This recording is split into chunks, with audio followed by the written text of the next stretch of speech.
歡迎來到少主離的魔玩頻道。今天我們來玩迷你特工隊的這套金剛帝王龍酷玩版。一開始我還覺得應該縮小了挺多的，沒想到這玩意兒盒子竟然這麼大。雖然會有一些過度包裝的成分在裡邊，但是本體真的不小。那免費的點讚準備好了嗎？我們來看一看這套130塊的縮小版做的如何。說實話，起初我並没有買這一套的打算，在之前我也說了，感覺這一套的顏色太花哨了。我的想法是等国代版這邊的豪华版能不能出一個重涂的統一顏色下來的版本。結果那天給孩子買恐龍的时候，不小心刷到一個券啊，酷玩版130塊錢，這個價位是真的忍不住啊！5個恐龍組成的戰隊，說白了呀，就該有的這些基本都有了。當時就在想，這個1尺龍如果說能換成一個劍龍的話，對吧？那就更棒了。来看一下這回的变形設計怎麼樣吧。我們先來看一下這只霸王龍，整體的金色其實是塑料注塑出來的顏色啊，會看到一些水紋。對着鏡頭，其實這個金色的光泽還不錯啊，用肉眼看起來的話，就偏那種粑粑黄那種感覺了。而且這一套吧，其實用料的材質還是挺厚實的，摸起来你看，对着光看这個料子的潤澤感很好。唯一就是在這些地方細小的卡扣，看起來有一點孱弱，其他的部位玩起來倒是沒有結構上邊省略太多的地方。前肢的小爪子可以動，腿部這裡也有多段的關節，腳丫子左右還有接地前後的活動，但身上所有的齒轮關節幾乎都取消掉了。大嘴可以張開，開合很大的幅度，裡邊牙齒有刻畫，哎，樣子還挺好看的。我們來变形，先把尾巴這個剑拆下來，翻起裡邊的握把，卡住它。2個紅屁股蛋子，雙段關節翻折上來，是它的裙甲。胯部這裡主要支撐的位置啊，這些地方的齒輪關節也取消掉了，取而代之的是有一點像8棱軸那樣的定位感，没有嘎巴嘎巴的彈簧齒輪了。不過尺寸也縮小了嘛，所以支撐性上邊應該問題不大。2條腿，我們把這個膝蓋關節給它擼直了。接着剛才翻過來的側裙甲，把腰部這一塊扣合過來。哎，整個腰腹部的這個曲線塑造出來，非常漂亮。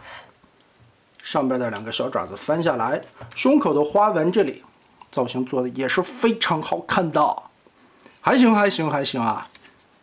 我是擔心他把這個地方的塗裝省略掉了，整個大面積上面就不好看了。現在看起來胸口、大腿這一塊的花紋，大面積上邊雕琢的還可以，沒什麼太大的問題啊。脖子這裡記得下方有一個前後推着的滑扣，我們整個把這一條先拉開，接着把這裡向上旋轉90度，下方有一個鎖定的感覺，吧嘚一下鎖住它。大下巴扣開，把這裡再鎖定一下，接着头頂這一塊有一個鬚子的位置，頂下來，人頭冠子上邊的一個造型零件剛剛好變成了頭盔上邊的那個鷹子，很帥氣嘛。腕龍的部分，尾巴這裡拔下來，它這一塊是一個鑰匙孔防呆的一個機構啊，你不會插反了。但這一款身上很少会有那种咬合锁定的扣子，仅仅在2個腳丫子中間這裡有一個咬合扣，下方這裡還是這種凸點扣子。一分為2，再把這一節翻開，龍的脖子拔下來，這裡也是鑰匙孔。嘴巴閉合，頭抬起来。其實這個腕龍身上的可動關節就很少了，腿部這些地方基本上也没啥可動，尾巴也不能動，也就是嘴可以張開。前半個把這一塊的腳後跟疊起來，腳尖翻平，旋轉個180度，然後帶有頭的這一節和前半個身體順着這裡邊的凹孔全部給它扣合上，後半個身體把腿部這裡90度扣上來，這裡邊有鎖定的點，然後這個腳跟兒放平。翻過來，再把尾巴順着這裡邊的插孔扣合上。在組合腿部的時候，注意一下它左右是單方向的，这裡邊有接地的關節，後邊這裡是一個鎖鈎掛着的。套合的時候，直接相當於給這個暴龍穿了個靴子，滑进去就行了。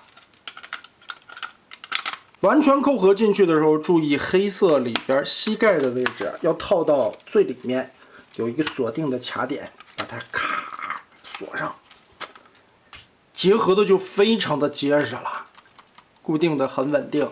但是有一点不好看的在哪儿呢？你看，它左右的这两块脖子和尾巴的零件啊，它外露螺丝孔，这一面是没有螺丝孔的，这个在里边。但是它把这一面的螺丝孔给你暴露在外边了。我嘗試着能不能把这两个左右調換一下。其實你看，這裡有一個凹槽，調換過來的話，這條腿沒有問題，放尾巴很好。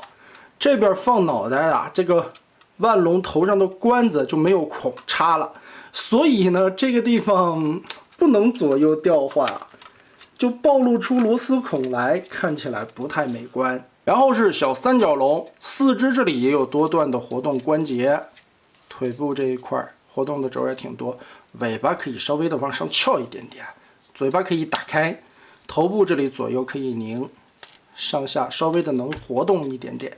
上邊的這些尖角都是軟膠的材質，防止孩子們扎到啊，這個很貼心，而且整體來說這個造型還挺酷的。變形很簡單，把這一塊尾巴翻上去。接着四肢的地方，我們打開前一對足，旋轉一下，在裡邊這裡有一個小的凸點扣子，找準位置，把它折下來，釘上，完全扣合回來，這一面縫隙都貼合好，把這個金色的零件轉上去，這邊也有一些縫隙跟它對合，再把後腿收上來，貼上去。哎，這塊整個就包起來了。另外的一邊也是，我們先把這裡掰開扣子，旋轉一下，這個根部也做成了八棱軸的樣式，起到一個定位點。後方這裡有一個小扣點兒，這一塊再往回扣的時候，注意對準這個鎖點，然後這邊的縫隙對齊，就可以把它拼合好了。上方這裡鋸牙狀的縫隙咬住，這一塊再撇回來，根部插合。就是感覺什麼呢？稍微暴露一些螺絲孔啊，真的很影響美觀。而且吧，這一款縮小了以後省略了手指頭。豪華版它的四指是單獨可以活動的，縮小了以後簡化了，整個變成了一個動動手。而且後邊這裡能看到明顯的頭膠空洞。另外呢，就是上邊暴露的這些螺絲孔的位置，真的挺影響美觀的。但還是那句話，畢竟它一套才賣100來塊錢，要什麼自行車就無所謂了。頭跟這樣放下來以後，把合體的關節露出來，真的面對100來塊錢，我就不挑它這些毛病了，無所謂。一尺龍嘴巴這裡也是可以打開的，還是那種感覺像地包天似的。哎，尾巴這裡是用分件的零件做出來的分色處理。從後背整個的拔開，上半個身體我們把這兒打橫90度，接着往後翻折，順着這一塊的關節再往下放，貼過來，腳丫子下方的扣子跟這兒插住，好，整個的拉開，旋轉，把它放到正面來。後背拆分下來的這一塊，我們要把這個後肢也團一下，後邊的小豆點定住扣子插上，然後把這裡旋轉一下放平，背翻，整個的撇開，頂出來中間的恐龍臂。縮小了以後啊，也把它換成了一個塑料的材質，豪華版是一個大的合金零件，把它扣在中間，靠形狀固定起來。倒是也不輕易掉下來，挺好的。這一塊我們就繼續扣合回去，把它當成盾牌。兩條手臂的組合就順着這個滑槽給它滑進去就好。另一邊也是這個滑槽直接套進去，鎖到最底下。也就是說，本身等比例縮小了之後啊，它跟其他的那些豪華版的玩具肯定是不能進行互動的。但是如果你手上有之前縮小版迷你特工隊的那個超級戰警王，這個接口的尺寸應該是跟那一款的縮小版可以通用。大件，我们这套握在手里边。其實現在光四合體的樣子就已經很帥了，完成的效果非常的不錯。後背來看乾乾淨淨的，偷膠空洞的地方也不是特別的明顯。當然，迷你特工隊大家都知道是去致敬戰隊系列的，所以呢，作為戰隊系列的精神續作。DLC 成員必須也得有。讓人感覺有一些意外的是，這一回的翼龍仿生性做得很好，竟然還能非常仿生的這樣趴伏下來。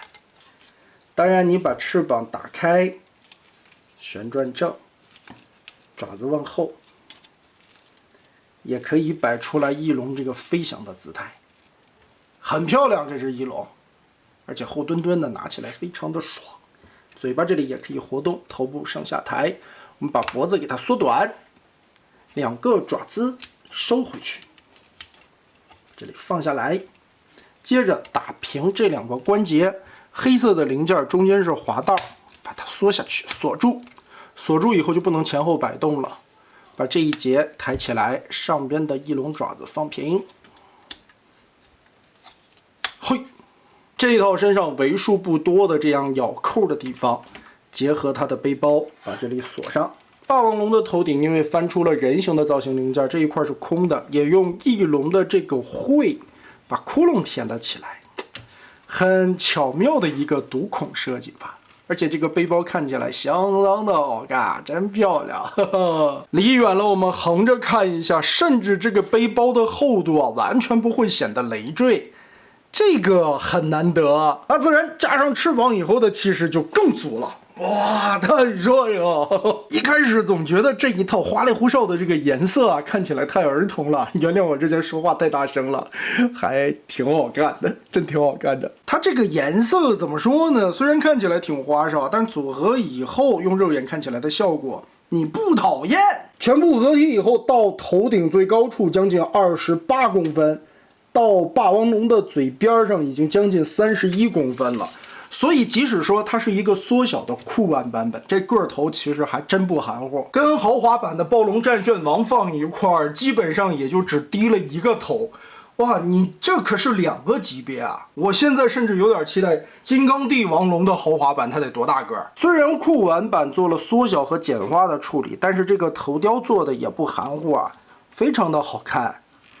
脖子是一個球形關節，來回的旋轉，點頭抬頭，左右歪頭，甚至還有一定的餘量空間。肩膀這裡可以進行360度的旋轉，當然也是因為縮小簡化之後取消了齒輪關節，換來的是那種8稜軸的定位效果。胳膊平舉的話，基本上靠這一段關節已經能舉到這麼高了，但是在肩膀根部這裡，它還設計了一個獨立的上抬活動範圍。所以其實加上這一段可以舉到90度多一些。二頭肌的根部左右旋轉，這裡邊也是相當於有8稜軸的定位。肘部曲臂可以達到90度，手腕這裡變形的需要，左右可以進行一些旋轉。帶上背包，翼龍的爪子會卡到大腿根兒，所以左右各45度。但是擺一些造型也夠用了。摘下以後360度旋轉沒有問題。胯部前踢這麼高。後踢的話也挺高的，側抬雖然沒有齒輪關節，但是支撐的力度沒有問題。大腿根部左右可以旋轉一點範圍，膝蓋位置的活動可以達到90度，大腳丫左右整腳的接地範圍也可以。作為一款100元級別的兒童玩具來說，哇，這個做工材質以及它的畫風，還有它整體的一些變形設計結構，其實都是挺新穎的。神勇工作室近幾年的這些設計水準，肉眼可見的提高啊！不論是炫卡鬥士還是迷你特工隊的這些產品，都有一種老少咸宜的感覺。孩子們因為看完動畫之後，對這些角色肯定會很感興趣，但就玩具的素質而言，像我們這種300-400個月的孩子玩起來也會非常的開心的，確實做的真不錯呀。如果說有跟我一樣把它帶入到變形金剛、帶入到機器恐龍部隊、帶入到龍焰王或者修羅王的這些朋友們，你會發覺哇，這一套真的各方面的素質怎麼那麼的順眼？而就算你把它带入到戰隊系列，其實它的素質也完全的不差。造型、做工、用料、設計、水準，甚至於它的售後，再加上最終它的售價，哇，这個金崎和瑞啊，有點東西啊，很親民、很貼心的把它縮小成了酷玩版。雖然說有一些地方進行了省略，關節取消了那些叮當作響的齒輪，但它就勝在了一個價格便宜。說白了呀，金崎和瑞目標是走一個下沉市場。本身這一套的豪華版，說實話挺大了，大人玩起來其實都有一些費勁。那縮小了以後，其實在整體的一個設計結構上面，並沒有簡化的特別多，你還是能體會到這一套設計把玩所帶來的樂趣。而這個尺寸，其實我覺得剛剛好，適合把玩。你現在100來塊錢，你買變形金剛，你能買個啥？